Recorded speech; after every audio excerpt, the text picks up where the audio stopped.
राज्य सरकार को पूरी मदद दी जा रही है। बचाव कार्य में एनडीआरएफ की टीमों को लगाया गया है। सेना और वायुसेना भी राहत के काम में जुटी हुई है। जिन लोगों का अस्पताल में इलाज चल रहा है, वहां भी पूरी मुस्तैदी बरती जा रही है। लोगों की दिक्कतें कम से कम हो, इसे प्राथमिकता दी जा रही है। हादसे की खबर मिलने के बाद ही गुजरात के मुख्यमंत्री श्रीमान भूपेंद्र भाई रात को ही मोरबी पहुंच गए थे। कल से ही वो राहत और बचाव के कार्यों की कमान संभाले हुए हैं। राज्य सरकार की तरफ से इस हादसे की जांच के लिए एक कमेटी भी बना दी गई है। इन्हें देखिए, घर से ही सोप मैन्युफैक्चरिंग करते हैं और महीने का 1 लाख कमाती हैं। आप भी सोप मैन्युफैक्चरिंग करना चाहते हो? इनसे सीखना है तो फ्रीडम ऐप को अभी डाउनलोड कीजिए। मैं देश के लोगों को आश्वस्त करता हूं कि राहत और बचाव के कार्यों में कोई कमी नहीं आने दी जाएगी।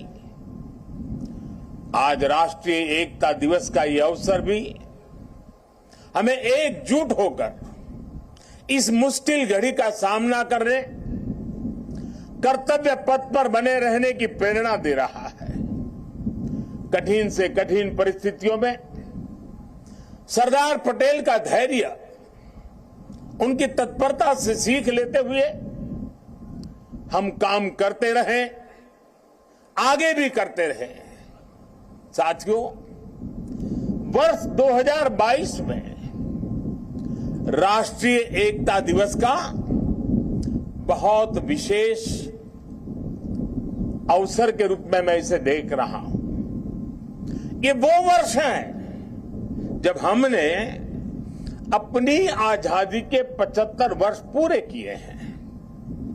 हम नए संकल्पों के साथ आगे बढ़ रहे हैं। आज एकता नगर में ये जो परेड हुई है, हमें इस बात का एहसास भी दिला रही है कि जब सब एक साथ चलते हैं, एक साथ आगे बढ़ते हैं, तो असंभव को भी संभव बनाया जा सकता है। आज यहां देश भर से आए हुए कुछ कलाकार सांस्कृतिक कार्यक्रम भी करने वाले थे। भारत के विविध नृत्यों को भी प्रदर्शित करने वाले थे, लेकिन कल की घटना इतनी दुखद थी कि आज के इस कार्यक्रम में से उस कार्यक्रम को हटा दिया गया। मैं उन सभी कलाकारों से उनके यहां तक आना, उन्होंने जो पिछले के दौरान मेहनत की है, लेकिन आज उनको मौका नहीं मिला, मैं उनके दुख को समझ सकता हूं, लेकिन कुछ परिस्थितियां ऐसी हैं। साथियों, ये एकजुटता, ये अनुशासन परिवार, समाज, गांव, राज्य और देश हर स्तर पर आवश्यक है, और इसके दर्शन आज हम देश के कोने कोने में कर भी रहे हैं। आज देश भर में 75,000 एकता दौड़, रन फॉर यूनिटी हो रही है। लाखों लोग जुड़ रहे हैं। देश का जन जन लौह पुरुष सरदार वल्लभ भाई पटेल की संकल्प शक्ति से प्रेरणा ले रहा है। आज देश का जन जन अमृत काल के पंच प्राणों को जागृत करने के लिए, राष्ट्र की एकता और अखंडता के लिए संकल्प ले रहा है। साथियों, राष्ट्रीय एकता दिवस ये अवसर केवड़िया एकता नगर की ये धरती और स्टैच्यू ऑफ यूनिटी हमें निरंतर ये एहसास दिलाते हैं कि आजादी के समय अगर भारत के पास सरदार पटेल जैसा नेतृत्व न होता तो क्या होता अगर 550 से ज्यादा रियासतें एकजुट नहीं हुई होती? क्या होता अगर हमारे ज्यादातर राजे रजवाड़े त्याग की पराकाष्ठा न दिखाते, मां भारती में आस्था न दिखाते? आज हम जैसा भारत देख रहे हैं, हम उसकी कल्पना भी नहीं कर सकते थे।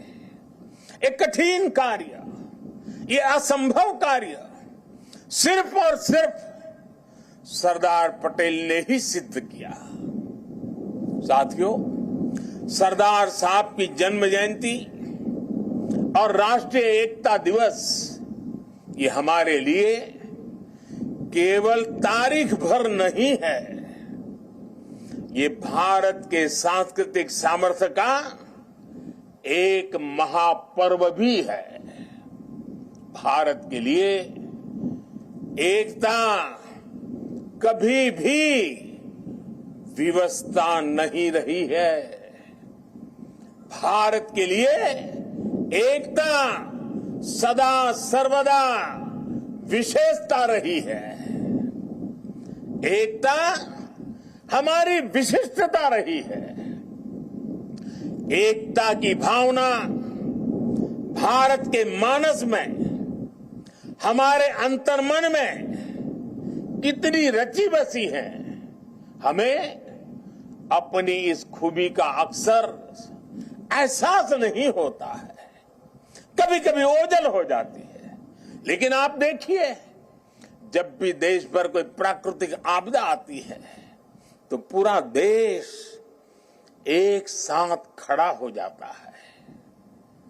आपदा उत्तर में हो या दक्षिण में, पूरब में हो या पश्चिमी हिस्से में, ये मायने नहीं रखती है। पूरा भारत एकजुट होकर सेवा, सहयोग और संवेदना के साथ खड़ा हो जाता है। कल ही देख लीजिए ना, मोरबी में हादसा हुआ, उसके बाद हर एक देशवासी हादसे का शिकार हुए लोगों की सुरक्षा के लिए प्रार्थना कर रहा है। स्थानीय लोग हादसे की जगह पर अस्पतालों में हर संभव मदद के लिए खुद आगे आ रहे हैं। यही तो एकजुटता की ताकत है। कोरोना का इतना बड़ा उदाहरण भी हमारे सामने है। ताली थाली की भावनात्मक एकजुटता से लेकर राशन, दवाई और वैक्सीन के सहयोग तक देश एक परिवार की तरह आगे बढ़ा। सीमा पर या सीमा के पार जब भारत की सेना शौर्य दिखाती है तो पूरे देश में एक जैसे जज्बात होते हैं, एक जैसा जज्बा होता है। जब ओलंपिक्स में भारत के युवा तिरंगे की शान बढ़ाते हैं तो पूरे देश में एक जैसा जश्न मनता है। जब देश क्रिकेट का मैच जीतता है तो देश में एक जैसा जुनून होता है। हमारे जश्न के सांस्कृतिक तौर तरीके अलग अलग होते हैं, लेकिन भावना एक जैसी ही होती है। देश की ये एकता, ये एकजुटता, एक दूसरे के लिए अपनापन, ये बताता है कि एक राष्ट्र के रूप में भारत की जड़ें कितनी गहरी है। और साथियों, भारत की यही एकता हमारे दुश्मनों को खटकती है। आज से नहीं, बल्कि सैकड़ों वर्षों पहले गुलामी के लंबे कालखंड में भी भारत की एकता हमारे दुश्मनों को चूपती रही है। इसलिए गुलामी के सैकड़ों वर्षों में हमारे देश में जितने भी विदेशी आक्रांत आए, उन्होंने भारत में विभेद पैदा करने के लिए हर मुमकिन कोशिश की। उन्होंने भारत को बांटने के लिए, भारत को तोड़ने के लिए सब कुछ किया। हम फिर भी उसका मुकाबला कर सके क्योंकि एकता का अमृत हमारे भीतर जीवंत था, जीवंत धारा के रूप में बह रहा था। लेकिन वो कालखंड लंबा था। जो जहर उस दौर में घोला गया, उसका नुकसान देश आज भी भुगत रहा है। इसलिए ही हमने बंटवारा भी देखा और भारत के दुश्मनों को उसका फायदा उठाते भी देखा। इसलिए हमें आज बहुत सावधान भी रहना है। अतीत की तरह ही भारत के उत्कर्ष और उत्थान से परेशान होने वाली ताकतें आज भी मौजूद है। वो आज भी हमें तोड़ने की, हमें बांटने की हर कोशिश करती है। हमें जातियों के नाम पर लड़ाने के लिए तरह तरह के नैरेटिव गढ़े जाते हैं। प्रांतों के नाम पर हमें बांटने की कोशिश होती है। कभी एक भारतीय भाषा को दूसरी भारतीय भाषा का दुश्मन बनाने के लिए कैंपेन चलाए जाते हैं। इतिहास को भी इस तरह पेश किया जाता है ताकि देश के लोग जुड़े नहीं बल्कि एक दूसरे से दूर हो। और भाइयों बहनों, इसे एक और बात हमारे लिए ध्यान रखनी आवश्यक है। ये जरूरी नहीं है कि देश को कमजोर करने वाली ताकत हमेशा हमारे खुले दुश्मन के रूप में ही आए। कई बार ये ताकत गुलामी की मानसिकता के रूप में हमारे भीतर घर कर जाती है। कई बार ये ताकत हमारे व्यक्तिगत स्वार्थों के जरिए सेंधमारी करती है। कई बार ये तुष्टीकरण के रूप में, कभी परिवारवाद के रूप में, कभी लालच और भ्रष्टाचार के रूप में दरवाजे तक दस्तक दे देती हैं, जो देश को बांटती और कमजोर करती है। लेकिन हमें उन्हें जवाब देना होगा। हमें जवाब देना होगा भारत मां के संतान के रूप में। हमें जवाब देना होगा एक हिंदुस्तानी के रूप में। हमें एकजुट रहना होगा, एक साथ रहना होगा। विभेद के जहर का जवाब हमें एकता के इसी अमृत से देना है। यही नए भारत की ताकत है।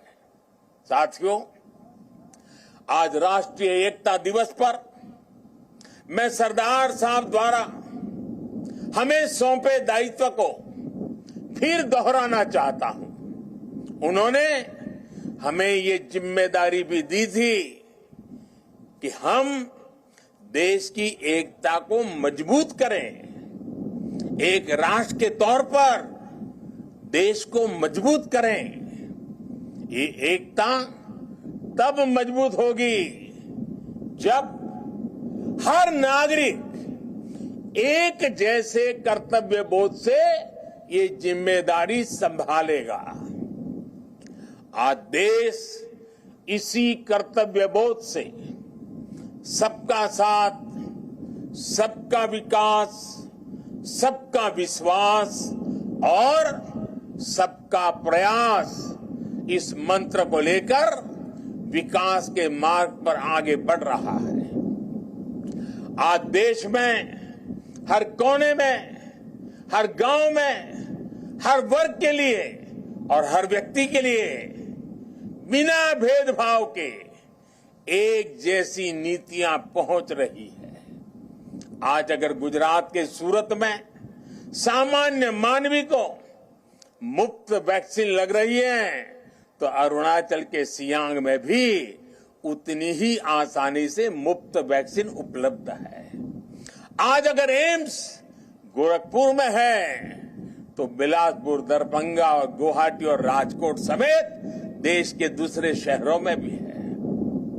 आज एक और तमिलनाडु में डिफेंस कॉरिडोर बन रहा है, तो उत्तर प्रदेश में भी डिफेंस कॉरिडोर का काम तेजी से आगे बढ़ रहा है।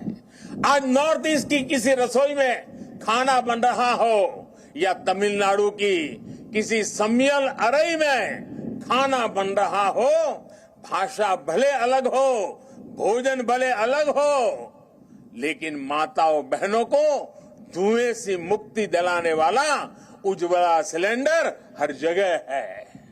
हमारी जो भी नीतियां हैं, सबकी नियत एक ही है, आखिरी पायदान पर खड़े व्यक्ति तक पहुंचना, उसे विकास की मुख्य धारा से जोड़ना। साथियों, हमारे देश के करोड़ों लोगों ने दशकों तक अपनी मौलिक जरूरतों के लिए भी लंबा इंतजार किया है।